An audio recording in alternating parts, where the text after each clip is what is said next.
O que faz a sua dor na lombar aumentar? Você tem ideia por que isso acontece?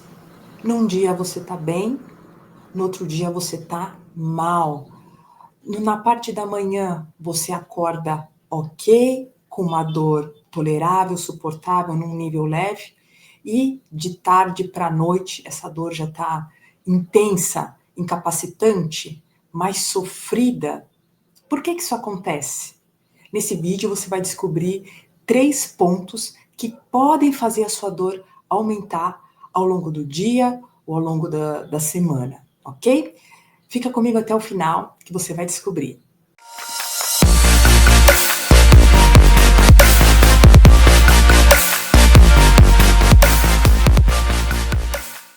Bom, para quem não me conhece, eu me chamo Marcela Reis, sou criadora do programa Lombar Blindada, um programa destinado a pessoas que sentem dores na lombar.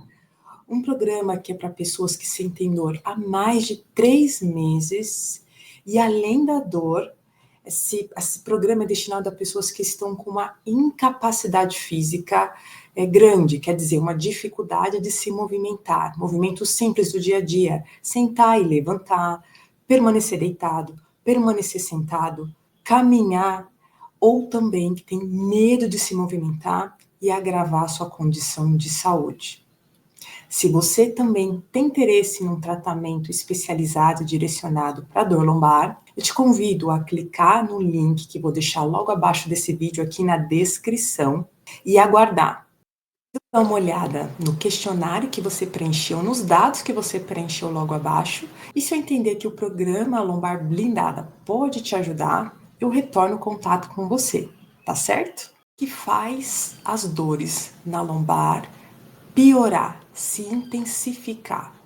Vamos lá, o primeiro ponto são os desequilíbrios musculares. Bom, se até agora no seu tratamento você não deu um jeitinho de começar a se movimentar para cuidar do seu corpo em si, dos seus músculos, tem algo muito errado no seu tratamento. Por quê? Porque os músculos, quando estão disfuncionais, quando eles estão com encurtamentos, quando eles estão fracos, eles vão causar estresse mecânico nas articulações. Isso é claro, isso é óbvio. Se você tem um tecido miofascial muito aderido à parte muscular, isso, né, é um tecido que gera tensão, isso vai sobrecarregar as suas articulações, as articulações da coluna que a gente está falando, e isso pode ser um gatilho para você sentir as suas dores aumentar ao longo do dia, porque é necessário reorganizar esses músculos. Nós todos temos a tendência a ter a parte muscular mais disfuncional. Por quê? Por causa da nossa função do dia a dia, do jeito que a gente utiliza o nosso corpo. Tem muitas pessoas, né, ou a maioria delas, vão trabalhar sentada. Tem algumas pessoas que vão trabalhar em pé maior parte do dia. Eu falo, o nosso corpo é como se fosse uma massinha de modelar. A gente vai moldando esse corpo. Só que como o músculo é um tecido flexível, é um tecido moldável, ele vai se ajustando àquela posição. Se ele fica mais tempo sentado, ele vai se ajustando àquela posição, e isso, se não é corrigido, se não é melhorado, pode sim sobrecarregar as articulações e fazer com que as articulações se desgastem antes do tempo, e junto com esse desgaste, pode ter ali, principalmente no caso da coluna, um desgaste, um estresse mecânico maior nessa coluna, fazendo com que, por exemplo, um disco intervertebral se desgasta mais facilmente devido a essas cargas mecânicas que a gente fala, cargas de compressão, cargas de tração, de cisalhamento, cargas de flexão, porque, aliás, você continua se movendo e você vai sempre se mover, só que essas cargas desses encurtamentos, essas cargas, elas têm que se dissipar de alguma maneira. E elas vão se dissipar, muitas vezes, em cima de estruturas que vão se desgastar mais rapidamente ao longo do tempo, e aí pode ser, né, pode ser, é uma probabilidade que nessas cargas mecânicas desses encurtamentos desses músculos façam ali, por exemplo, uma hernia de disco, e essa hernia de disco pode sim tocar uma raiz nervosa, pode sim te dar uma dor neuropática, né, com perda de força, formigamento, enfim, todos os sintomas de uma dor neuropática verdadeira, tá certo? Então, se você não está cuidando dos seus músculos, seu tratamento está, nossa, muito a desejar mesmo. O segundo ponto são os fatores psicossociais. A grande questão é, a dor não é causada pela parte psicológica. Esses fatores psicossociais que a gente chama, eu falo que eles são um temperinho, sabe assim, o temperinho, eles vão finalizando ali a questão lá já dessas alterações, desse desajuste que deve estar acontecendo, tanto da parte mecânica quanto da parte do sistema nervoso. Vou te dar um exemplo. Imagina que eu tenho dois terrenos aqui na minha, né, a minha mão representa dois terrenos. Um terreno é um terreno cheio de areia, certo? Um terreno de areia da praia, vamos dizer assim. E outro terreno, ela tem terra bem adubada, bem tratadinha, pronta para receber semente. Esse aqui também está pronta para receber semente. Só que um é areia e o outro é terra, tá certo? Aí eu pego o quê? Umas sementes lá de algumas árvores, de árvore frutífera, vamos dizer assim, e vou jogar nesse terreno aqui, que tem areia. Eu estou na expectativa de eu ter uma árvore no final daqui a um tempo. E eu vou pegar as mesmas sementinhas de árvore frutífera e vou jogar nesse terreno que tem terra adubada.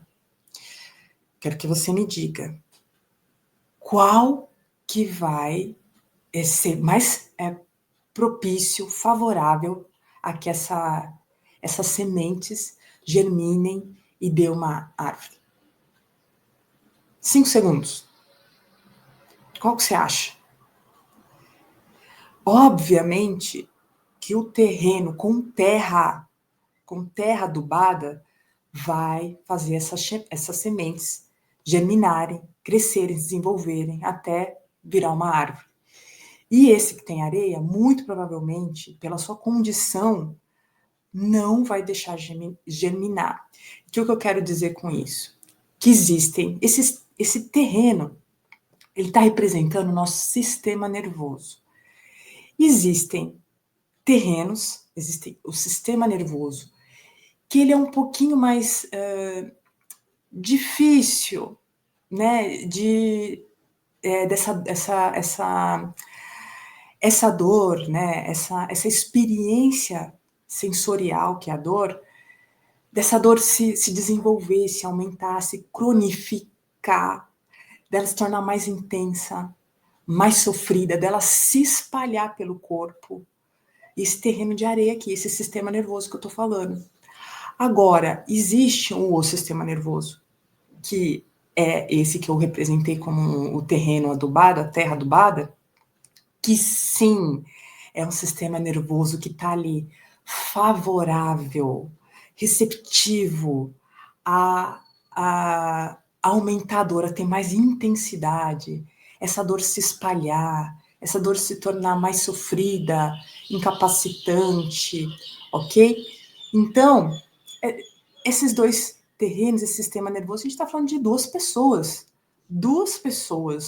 diferentes uma da outra, certo? Né, com comportamentos, hábitos diferentes uma da outra.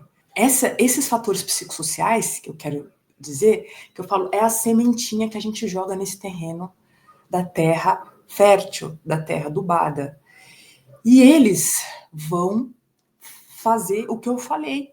Aí eles vão aumentar a dor. Você pode ter mais crises de dores.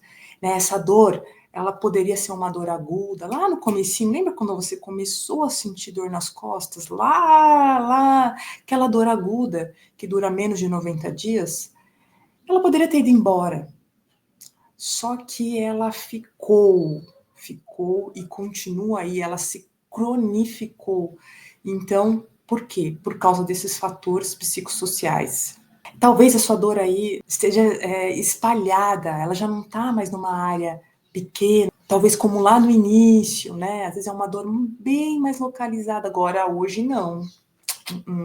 Essa dor já não é mais na lombar, é uma dor que vai para a perna, é uma dor que sobe, é uma dor que ela está numa região, numa área maior. Por isso que os fatores psicossociais são importantes e eles devem ser levados em consideração no tratamento, certo? Fatores cognitivos, preocupação excessiva, catastrofização, fatores emocionais, raiva, né, medo, estresse, fatores de relacionamento, relacionamento interpessoal, trabalho. Então, são todos fatores que vão sim colaborar para essas dores intensificar e também, né, se espalhar, ser uma dor que poderia ser recorrente, que a gente fala, dia sim, dia não, ser uma dor contínua, é todo dia sentindo dor. Então, são fatores importantes de serem observados e também controlados, tratados, certo? Terceiro ponto aí importante são o que a gente chama de crenças disfuncionais. Você sabia, vou te fazer uma pergunta, você sabia que você pode aprender a sentir dor? Você pode aprender a sentir dor.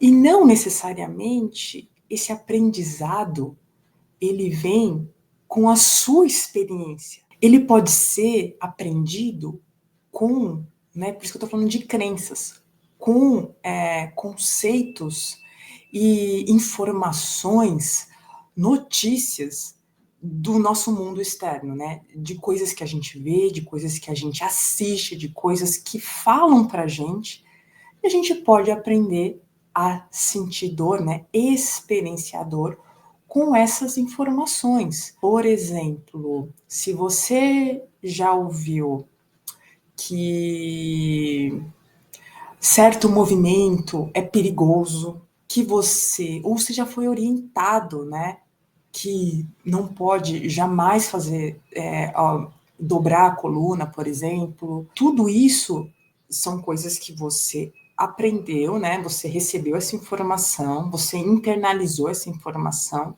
isso virou uma crença, quer dizer, você acredita fielmente naquela informação, só que essa crença que você internalizou e que hoje está enraizada em você, ela pode ter feito, vamos dizer assim, mudanças estruturais, neurológicas, vamos dizer assim, no seu sistema nervoso. E aí você aprende, né? O seu sistema nervoso ele está mais suscetível à experiência de dor por um aprendizado, por uma crença, por você acreditar naquela informação que te trouxeram, muitas vezes informações disfuncionais, quer dizer, ultrapassadas, que hoje a ciência mostra que não é bem assim que deve tocar o barco, vamos dizer assim, entendeu? Então, essas crenças, elas podem fazer com que você aprenda de um jeito e que o seu sistema nervoso ele está mais